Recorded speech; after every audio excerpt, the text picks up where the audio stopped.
Come on!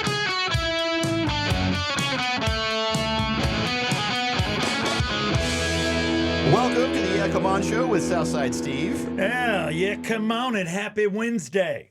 Hump day, baby. Look at this. Every day, new Yeah Come On shows. Every day. Every day. Every day. That's why I can say Wednesday before you've been like, don't say that. Yeah. I'm going to use this 4 times. Yeah, Don't. Even when we were doing regular terrestrial radio, like, well, let's record this in advance. No, we are a 4-hour Atlanta radio show done in 30 minutes live without a net. Live without a net. And we proved that yesterday with a few key mistakes. But I don't care. No, but- It's, you know what? It's live. And the guest that we had on yesterday, who will be at Trilliff Live coming up next Friday, and I'll be there too, is called Hairball. And Hairball is a genre band, as you pointed out, only due to your incredible education at Georgia State. Yeah, my tribute band theory, it's a genre tribute. Now, back Yeah. when I went and got this degree of tribute band theory, we didn't really have a lot of genre tribute bands. No. That was later on. And I actually learned that in a master class I took from Doug Easterly Okay. of who was the front man for Several Skin bands. Folks and the Big Band Boom, the Hall & Oates tribute. He pointed out now there's genre tributes. So what Hairball does is they do tributes to, and they're doing like 80s rock and hair metal. They're doing Motley Crue, Twisted Sister, Journey, Def Leppard, but they don't just go play the songs. They do the costumes and everything like a real tribute band should. Yes, they dress the part. So there will be clothing changes. There are 3 Yeah. singers. So when one singer leaves the stage, the other 2 are getting dressed for the next song. And that's cool because if you squint your eyes, you almost believe you're at that particular Yeah. show's concert. And he said, Or when that they, band's when they concert. do their Kiss stuff, Yeah. it's like a real Kiss concert with the pyrotechnics and everything. He said we bring the pyrotechnics of an early 70s Kiss band. Yeah. Which is funny because I'm imagining not too many things blew up, but just enough. And Trilliff Live is an indoor 2,800 seater in Fayetteville, Georgia. And we'll talk more about that leading up. Jeff and I have been out and about. I just did 38 special at Trilliff Live. I did that Friday night. A lot of Southsiders showed up, but a lot of Northsiders, including my son's first grade teacher. Oh, really? Mm-hmm. Okay. She was down there, and I'm like, what are you doing here? She goes, I love 38 special. My husband, he got me these tickets, and this is like our wedding anniversary. And I'm like, well, somebody's getting laid. And she's like, oh, yeah, he is. And she's dancing, and she's the dancing teacher. I love her. But she's like, no, this was worth the drive. And it is. When you got a brand new venue that you go, and you can smell that brand new smell. It's like a car smell. It's something about it. Bathroom's perfect. You and I are no stranger to brand new venues. We went into the one in Macon, their little auditorium. We were at the first show. I'm at the first show for Trilliff Live. And now I got a run a building. And boy, everybody's got their perfect black shirts, black pants, microphones on. And you Yeah. can tell it's their first job in the concert business because I was able to go anywhere I wanted. With no pass? Did you No have any? They pass. didn't give you that credential? No, I got to credentials? talk to my people. As an influencer, I'm going to need a pass. yeah. And I would really like a parking pass because it's $20 to park. That ain't cheap, but it's nice. But who do you think knows Miss Stevens, Shyla Stevens? Steve does because that's who runs the parking department. And I've already made Who? friends with her. Miss Stevens. Okay. Probably shouldn't throw that name around. Either way, but get dropped off if you can, get picked up, especially if you live local. Otherwise, make the drive. But then Jeff and I got a chance to go to Rock and Taco for the Battle of the Bands, and we're helping actually out of charity. And I Yeah. love it when we can do that. Yeah, the Atlanta Cancer Care Foundation had their event, The Sound of Hope, and now they weren't. I wouldn't consider them tribute bands. They had a battle of the bands. They had 3 bands. They were just a cover band. I wouldn't call them a tribute. So it's a different thing when you're doing just playing cover songs versus, doing the whole act Right. and playing the deep cuts. However, my favorite band of the night, Sonic Alley, did play some pretty good deep cuts. Well, you were liking him. I remember you looked over at me and you're all excited. Jeff's on beer 3 and I'm on Jack 2 because they don't have yet come on bourbon there. But we're going to fix that. And Jeff's like, man, this is just like listening to 96 Rock in the 70s. Yeah, or the 80s. 80s. When I discovered, they played some deeper cuts that you don't hear on the radio anymore. Yeah. That 96 Rock used to play back in the day. Right. So that was a good set. In fact, let's play one of them right now. I got a clip here. We'll go ahead and start our little recap of our Sunday night adventures. This is Sonic Alley, and they did "Won't Get Fooled Again."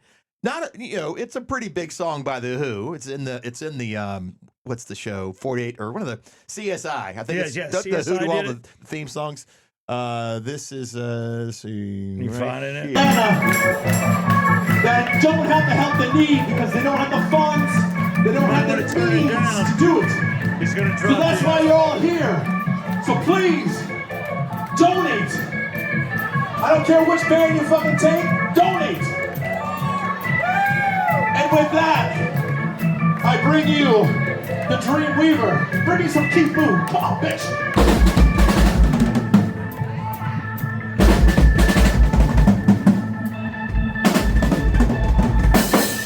Where's that sound, man?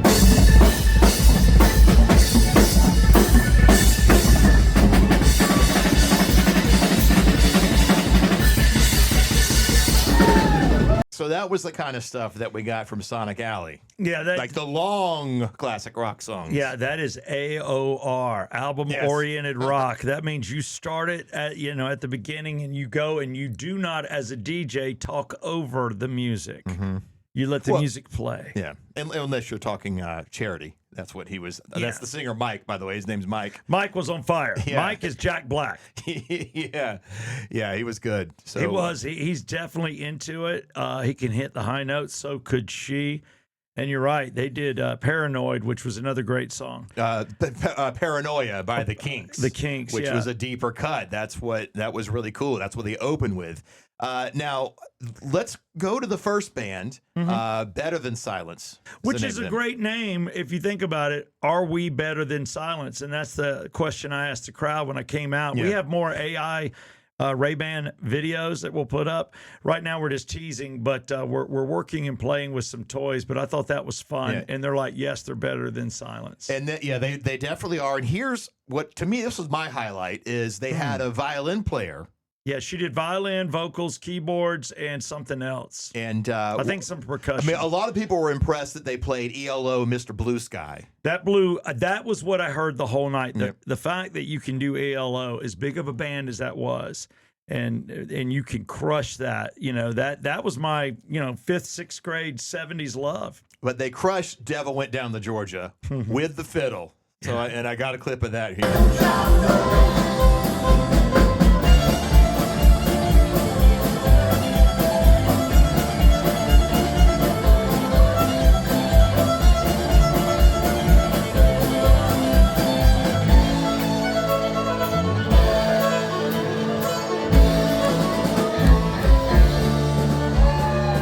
Let's go. Dorothy Cornwell, get up, go! That was strong. Yeah, that was Better Than Silence. They were the first band. Then we had Sonic Alley, and then Family Truckers. Yeah. I didn't get any clips of them. I'd already had a few too many. By then, I was like, I got enough footage. You never have enough. You never know what happens in the last band. I've got some footage of them, and they ended up winning. Yeah. So you don't have coverage of the winning band. No. But I can tell you that most people thought, hey, they really earned it. It was a mixed crowd. Yeah. Sonic Youth and they were the ones. Sonic Alley. God. I got to apologize to Rick Barrick. He's going to kill me. Of course, I called Rick Bob on stage. Oh, yes. It too many names in my head, but I was thinking of Bob, who's the director for the Cancer Care Foundation, and I was like, oh, I got them mixed up. Sorry, because occasionally you want to go off script, you don't want to just read, and when you do read, you're forced to bounce around. And I even enlarged the print, but it's poor lighting. I'm looking at that. I might be wearing AI glasses. It's supposed to be a fun thing, but I think overall I crushed it. You did great, and I think everyone was impressed. They said they had the biggest crowd ever on a Sunday. Yeah, it was. We definitely nailed it, and we had it out on our socials. We had it on this show. That's why you got to subscribe, baby. Obviously, you've subscribed. It's funny. Some people watch shows and they don't subscribe. Well, it's funny you mentioned that because I'm a big follower of Rick Beato, who has a YouTube channel here, like a music, and he does a lot of great interviews. Every episode, he solicits, hey, so many people watch these shows, but they don't subscribe. Please subscribe. That helps me get better interviews. Even now, he's got millions of followers. He's still, please subscribe. So we have to say it too. Yeah. Please subscribe. And I stand next to people just clicking that. It's like, we're free. The show is free. I'm not always on a free show. There are some pay for shows. This one is free. And like Jeff said, it's a 4-hour radio show done in 30 minutes, an Atlanta radio show, and it's live without a net. Live from the Exit Studios, Exit Wealth, baby. Exit everything around here. We've got Exit Wealth Studios. That is Ted Jenkins and Justin Farmer. He was on your TV for 17 years at WSB TV, 6 o'clock news. They will handle your wealth. Also, Exit Stage Left Advisors. Those guys, if you got a small business, they want to help you with it. If you want to sell it, they're there for you. Or they can tell you what it's worth. Just get a meeting and then have somebody to talk to. They want to talk to you whether you're going to sell tomorrow or in 10 years.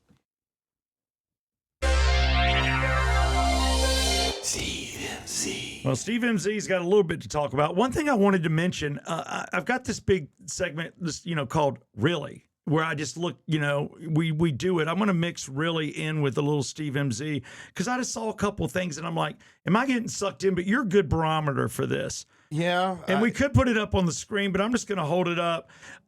This one is in 2001. Did you realize a 13-year-old Boy Scout went missing in Yellowstone Park for over 18 hours? Somehow he got separated. He's on his own, can't find anybody, doesn't probably know how to work a compass, doesn't know from where they started from, which is something as in scouting they told us. If you this is how you backtrack. This is where we're headed, our destination. Your compass reading, you want to walk to here, 22 degrees west or whatever. Well, the boy gets up on a mountain top or like this area where it's barren and he's up top and he sees the sun and he sees smaller planes flying over. So he takes his belt buckle and he's reflecting it. And who do you think sees him but a small plane? That small plane sees the belt and buckle. That's how he got rescued? Yeah, so the plane goes to where he is and he's waving and they see that he needs help and he's in distress. And guess who the pilot was? Taylor Sheridan. No, Taylor Sheridan's everything else, though. That would be good. Harrison Ford. Oh, really? Harrison Ford found the boy in 2001 that had been missing for 18 hours in Yellowstone Park because he was flying his private plane, his little whatever it was, and saw the kid, investigated it, and was able to radio back to Tower where he was. And they got to him. Wouldn't this been a huge story back then? That's what I'm wondering. Really? This sounds or like really not. This sounds like a Southside Steve clickbait. It could be clickbait. Then Steve MZ brings you this. Only I have the guts to get out on a small limb to see if it'll hold or break. Is this the gun? Is this Hitler's gun that he committed suicide with in the bunker? Here it is. I got it right. Personal suicide pistol. The Walther PPK he used to end his life in the Berlin bunker, April 30, 1945. Russian troops recovered this from the bunker, authenticated by ballistics experts. No way. The gun that ended the Nazi. This is Adolf Hitler's personal suicide. All right, that's it. It ended the Nazi regime. That was the end of it. I don't. That's a very stylish gun. Right. It looks a little modern, but I don't know. I mean, they were making fancy guns back then. I don't know. Well, you imagine, I do know that certain generals, had probably pretty cool guns. We know that Patton wore double guns, and his, I think, were pearl-handled pistols, like Old West stuff. So maybe Hitler had this beautiful gun to kill himself with, but they said ballistics lined up. But again, we don't even know that those were Hitler's bones that were outside. The Russians got there first. They contaminated everything. They're just like, so whatever. But it makes me go, really? Really? I just don't know. So, for me, I just wanted to ask the question, and Steve MZ, this is a safe place for me. What are your thoughts, Jeff? You sniff out everything. First off, I think the Harrison Ford story is a hoax. That seems like we would remember that. Okay. The Hitler gun, I'm 50-50. Okay. Is there a 1944 official? I have an official trailer for 1944 involving Matthew McConaughey jumping in the Yellowstone. Is this real? No, I'm gonna call that. Wait, they can't have it he can't do a series every 10 years. Like there's 1883, 1923, and then of course Yellowstone. They can't do one every 10 years. Okay. I also heard rumor of a 1938. See, he can't. That's too close. He really needs to focus on doing a Landman prequel. That's what you want. That's what I want because if you watch the 2 seasons of Landman, they allude to Billy Bob, Tommy Norris, and John Hamm, Monty. Okay. That they both started out in the oil business together, and Monty became huge. Started MTEX Oil. Billy Bob kind of lost everything. They allude to him being, an oil man and then sort of losing it all and having to go work for Monty. They need a prequel in the 80s or whatever of how they both got started in the oil business. And show him marrying his wife and having having the kids. Yeah, exactly. And how crazy she was and how she divorced and left him for the rich guy. Yes. Which she would later. That would be later on. But but around that time, yes, they need a Landman prequel. That would not surprise me. If they can do it with Yellowstone, they can do it with Landman. Okay. Savannah Guthrie's husband. We keep talking about. A lot of people are tired of the story, but you can't be. It's somebody's mom. It's somebody famous's mom, and it's a mystery. This thing is going up there with that damn flight 370 or 270. Oh, the Malaysian flight? Yeah, it's like what happened to the damn plane? Eventually, I think now we do know it crashed in the ocean, and I think they have an idea of where it might be. But we were stumped for a decade. Will this be a stumping, or will we get anything out of it? I can tell you Savannah Guthrie's husband, he's trying to sneak in. Boy, TMZ's all there. They film him at the airport rushing off basically in Tucson. So if he's there dealing with authorities, maybe something's going on. Maybe there's something we don't know yet. Yeah, I think there could be something we don't know yet that they don't want to release or whatever. But he is now in Tucson, not with Savannah. And why is he there? That's the question. And that is a little bit of Steve MZ. Sports, politics coming your way. Which one's next? I can tell you it's brought to you by Smalls Sliders. Smalls opens up in Georgia, in Marietta, with the group that is going to open 26 of these, Jeff, across everywhere. They're going to be in Macon, Warner Robins. They're going to be in Ackworth. They're going to be in Atlanta. They're going to be Northside. They've got the state in 26, and I will be there, and you will be there for every grand opening, and we are going to be the face, the voice. We're going to bring the owners in soon. We're going to taste them, Jeff, in studio. I'm getting, every time we talk about it, I get hungrier and hungrier for them. Yeah, does this crush White Castle and Crystal, the small burgers we've known? Does this crush sliders in other restaurants? And these are to go at around a $10 price point. Extremely convenient.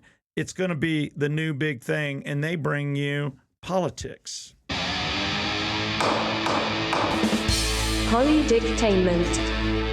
It's kind of politic adjacent. I wanted to mention the trial going on in California about social media being addictive to kids. All these parents got together and have sued the social media companies. Now, I believe Snapchat and TikTok have settled. Okay. But now on trial is Facebook, Meta, Instagram, all the Meta companies, and Google. And today, Mark Zuckerberg is going to take the stand and talk about how, do they knowingly make it addictive for kids? And I say 100% they do. That's what their whole job is. They're hooking my kids right now. I can tell you right now, there's Rob. Is Rob something? Because I don't pay attention, and Mr. Big, but there's one guy that's a former NASA guy. He's an engineer, and he does a show, and he makes these little kits that you can buy, and they make you use your brain. They're engineering tools, so it's not screens, but man. He has addicted kids. My kids watch it. He's got robots fighting, but he used to work for NASA. He's retired. He's definitely intelligent. He's well-funded, and he makes all these crazy things. He's that guy that puts the crazy foam and the volcano erupts and covers the whole house. And he's like a modern-day Mr. Wizard. Exactly. Then there's the other guy, Mr. Big. Mr. Beast. Beast, thank you. He just gives away money. Yeah. He's crazy. I've never watched a Mr. Beast video, although I know he's the #1 YouTuber in the world. And every kid is watching this stuff. And I'm like, oh gosh. Then there's like you said, some of the cartoons and stuff that are a little edgy that lure them in. Yeah, it's not just the content, it's just the way it's presented and fed to you. And I'm addicted. just scrolling on Reels and YouTube, and I can't watch a movie. Here's proof how addictive it is. If you remember, Matt Damon and Ben were on Joe Rogan a few weeks ago talking about their new movie, The Rip, on Netflix, and they were saying how Netflix tells when you're writing a script for one of their movies, you have to reiterate the plot several times throughout the movie because people are so distracted scrolling in the middle of watching a movie, even if it's a good movie. I do this all the time. I'm watching a great movie. I'm into it. I'll just pause it and I'll just start scrolling for a few minutes. And you get on your phone, next thing you know, an hour's gone by. Exactly. I fill the hour watching a movie on my television. I do not fill the hour on my phone. That's why people stop now. And so anyway, they're doing this. They're having this trial out there because it led to their kids' depression, suicidal thoughts, and they knowingly did it, just like the tobacco companies did back in the day. They said, "Oh well, we didn't know it was addictive." Yet there's internal memos. They got busted. They knew it was, and they're trying to have the same thing with the social media companies. So I would say he's going to be on the hot seat today. It's not going to be streamed or anything, but we'll hear what he testifies. Oh, I bet we hear about it. There's no doubt, and I look forward to that. And they've got to stop it. All I know is if we cut back, we took them off certain games that we know there's predators can be present. The chances of that are slim, but why take a chance? It's your child. So we've got them off those, and then we say only on the weekends, and then we limit their time. Yeah, not on the weekdays. They don't get it. I'm like, you want to do something? Get on the trampoline, shoot hoops. Let's go play catch, whatever. But what do you think the answer is? It's not to ban it. It's got to be a parenting thing, just like cigarettes or alcohol. It's a parenting thing. It's on the parents for sure, 100%. I mean, you've got to be there. You've got to be present. I mean, I picked up a kid last night, and his nanny brought him out to the car. You know, and it's not I don't know where the parents are or what's going on. I know the neighborhood I was in, but you know, is the nanny on top of it? I know other people that had nannies because they both worked, and those nannies were instructed, here's the work I want them to do for school. And that was 15 years ago, watching a family do that. Yeah, well, the parents that can't afford nannies, the iPad becomes the nanny. It occupies them. It's a very easy fix. You know that. And it's scary because you don't know, and kids are resourceful. I think my 5-year-old can bounce around as good as a 10-year-old. Oh, yeah. On the net. I'm watching him. He's like, I'm like, what are you doing? Show Daddy how you did that. And he's 5. Brought to you by Regal Nissan. It is sports. We love all things sports. Right now, the big talk is the Olympics. But I can tell you, Regal Nissan Service Center brings you sports. So pull in there, ask for the Yeah Come On deal. Right now, it's 3 tires, 3 at price. Then the 4th one is $1. But also there's synthetic oil deals on Yeah Come On. But if you walk in and you just have like Jeff and you're like, man, I ain't changed my oil in 1,800 years. You know, I screwed up. What? I got my oil changed and I should have gone to Regal. You should have. And I can tell you right now. Can I just pull in there? And just tell them to drop it? Can I just pull in there and and then of course the thing shoots up. The door goes. Yeah. That's what the door does. It just lifts up. And when you drive in, if you don't have an appointment, a service guy comes out and he asks you what's up, what do you need, and then instantly you're put into the system if you're not in the system, and this becomes your service center. It's what they do very well. It's a dealership since 1980, convenient off Georgia 400 and Holcomb Bridge. Regal Nissan. Mike is slow. Hold on one buttons second, today. guys. Hold on, Mike. Hit the sounder. The sounder for sports. Yeah, come on! Sports. Can you hear us? I don't know. We're gonna have to have a talk.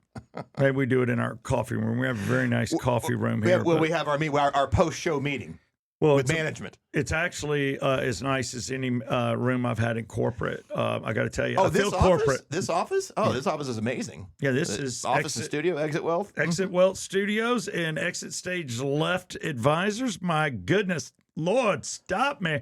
But don't stop me when it comes to talking about sports. I do have a big bad medal count for you. Where do you think the United States is right now as far as its medals? Overall, what are you thinking? Yeah, I'm just gonna guess 9th. Not Are you American? Yeah, but we're not a European. We're not winter. We're better than that. Norway is in first place with a total of 33 points.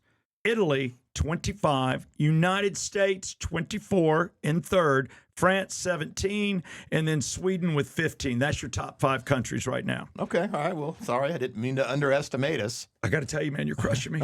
I don't know where your American is. I'm going to look up, should I get into these people that spoke against our country and didn't do well? Do you think the fix is in? Does karma come and get people? I just want to ask you a question. Say you are in professional sports of any kind, and this is professional. I know it's amateur. You're playing for your country, though, which is bigger. Just like in the movie that we saw with Kurt Russell, where he plays the coach of the 1980 Olympic hockey team. Yeah, the Miracle on Ice. Miracle on Ice. What's your name? Where are you from? Who do you play for? At the beginning, everybody says their name, where they're from, and the college that they played for, because they're amateurs. Mm-hmm. But then at one point, after, God knows how long, one of them says the United States of America, and he goes, yes. I'm not doing the scene perfect, but that's basically what he was doing. No, you play for the United States of America. Right. And all that is that. Left, right, middle. Racism, no racism, success, where's our country? Are we in a recession? Doesn't matter. You're there for the sport. Yes. And it's your job to represent the country. So what do you not do in interviews? If you play for an NFL team and you hate the city, you don't like living there, do you do that and say that in your interviews, or do you back that damn team because they're paying you a check? You back the team. That's what you do. You play for the team. You're playing for your city. You're representing. Thank you. Amateurs, supposedly not being paid, but definitely have endorsements, fair to say. You're getting a medal that you keep, but you're playing for your country. Do you have a right to get caught up in politics or bash your country during an interview with foreigners? Yeah, well, I guess you have a right to do it, but it doesn't mean you're not going to get some backlash.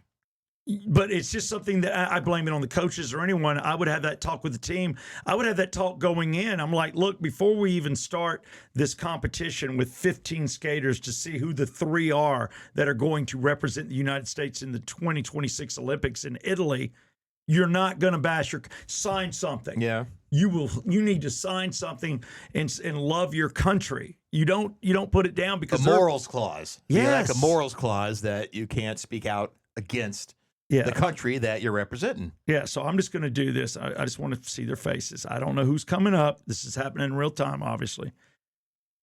And it wrote that down. Hold on one second. Let me take it. I mean, you could have had Mike, the producer Mike, prep this for you. He could have gotten a whole list of. Mike's in the bathroom. He's in the bath. He told me. He's holding up 2 fingers. I'm like, okay, you got to take it 2. He's like my kids. Who spoke against America for the Olympic United States team? We want to see who it is. Ooh, here comes a couple. Oh boy. We had a guy on the hockey team do it. We had a guy on a speed skate do it. He got caught up in political speaking out against Trump. Who's the Billie Eilish of the Olympics, the Winter Olympics? That's what I'm trying to figure it out. I saw you had it earlier on your screen. Yeah, but that went away. I got her. She is a figure skater, but I'm looking at others. I wanted to know them all. U.S. Olympian Hunter Hess responds after Trump calls him a real loser. And he's speaking back saying, I love my country, but no, you didn't. Here's the one. Are you ready? Here's the Billie Eilish of your Olympic team. Okay. And hey, don't get me wrong. Even if I was a lefty, and I'm not, I would still not want this. I don't want somebody speaking Trump speak either, which is, I don't know, make America great again. I guess I can swallow that pill. As the U.S. Olympians call for tolerance on the LGBTQ rights, some face Trump's attacks online hate. Well, he's just responding, going, why in the hell are you here? So we've got a skater. It's a lovely blonde woman, and she's speaking out about ICE and the protesters in Minneapolis in her Olympic interviews in Italy. And I'm like, are you kidding? Alex Freire, a 31-year-old who won silver and bronze medals in the past Winter Games, spoke out. The Olympics represent peace. So let's not bring world peace but let's only bring world peace, but domestic peace within our own country. That's what she had to say. Is that a good thing or not? I don't know. They should be being in political at all. Yes. I don't think. Well, she spoke out kind of against this girl, Savea Irving from Winter Park, Colorado, climbed in, and she's a 23-year-old, and I continue to skate and represent my values at all times. What is all this stuff? You know, and Hunter Hess it went viral, drawing attention and going after President Trump. And he's like, I think this brings mixed emotions representing the U.S. right now. And, you know, I have mixed emotions representing my country, he said. Mixed emotions representing his country. Yeah, no, that's not a good one. That's not a good one. All right, this chick, I'm going to find her right now. I thought I had her. So where is the blonde girl? This is her. Amber Glenn. I got a winner out of all of them. Okay, so this is the Billie Eilish of the winter. Well, I wanted to go through everybody. Thank you. I will tell you, there's a cough button and a sneeze button in a real radio station. But I wanted you to hear how loud I don't really, you know what's weird? I don't think I've sneezed in probably about 6 months. When's the last time you sneezed? I just don't sneeze. Oh, I know. I sneeze frequently, yeah. Oh. Not frequently, but when I do, I'm loud too. Is it because of the cocaine? No. I'm kidding. Jeff doesn't do coke. We don't make enough. No, we wouldn't do it even if we did. We're drinkers. Yeah. That's all we are. Her name, yes, Amber Glenn. I've read everybody's. I skimmed them. You are the winner. You get to be the Billie Eilish of the Olympic team. And dude, she was supposed to medal. She made all the statements. She got like 12th, 17th place. She bombed. So she took it out on America? No, she did these interviews prior to. Oh. So a lot of people are saying in sports, there is karma. Is there karma in sports? Yeah. I'll leave you with that. Yeah. All right, let's wrap this up with track 13. We were going to keep doing some genre tribute track 13s in honor of Hairball coming to Trilla Live next Friday. And they do, I guess, late 70s, 80s, rock, metal, full costumes, Kiss, Guns N' Roses, Journey. He even said Motorhead. And they do Queen. And Queen. They do have a singer, and maybe I shouldn't say this ahead of time, but if you close your eyes, they say it's Freddie Mercury. They have found a guy. Keep in mind, the guy that we interviewed has only been in the band 6 years. The band's been around 26. 26. Next week, we get Happy, the only original member of the band. Okay, all right, that'll be great. He's the lead guitarist. We barely scratched the surface on what they do, but we do know they're a genre tribute to mostly 80s metal, and that's what we're going to do for track 13. And they do Twisted Sister. Oh, boy. And I know you're not a big Twisted Sister fan. And here's why. And I just want to say, number one, his voice all the time. He's like, it's just he's too gruff for me. You don't like his New York accent. No. And I don't like his hair. I'm sorry. It's hard for me. Even girls that had that curly of hair, I'm like, oh, we got to straighten that. That's just too curly. Yeah. It's like, I don't like poodles. That's where it started. So he's like a real life poodle to me. We're talking about Dee Snider. I'm sorry, Dee. You're probably a cool dude. You're just not my kind of dude. He is. And now that I say that, my phone's going to have Dee Snider all over it. And somehow you watch in the next 3 months, we will have to do an interview with Dee. And you're probably going to bring this up. They may play Trilla Live. They could. And then I got to eat words. But he's just not. When they did the heavy glam, I can dig glam. I understand where it comes from. I get the LA scene. I know people that have been a part of it. But I like glam light. That was a little glam heavy. Can we agree? Yeah, that was a little more extreme when they really busted out in 1984 with the Stay Hungry album. But before that, they had a video. They weren't quite as glammed up. It's a little heavier, grittier song. That's what we'll do for track 13 today in honor of Hairball. Hairball. Coming to Trilla Live Friday, February 27th. We'll do a track 13 from Twisted Sister. It is You Can't Stop Rock and Roll. And you can watch the video description in the link. It is the Yeah Come On Show.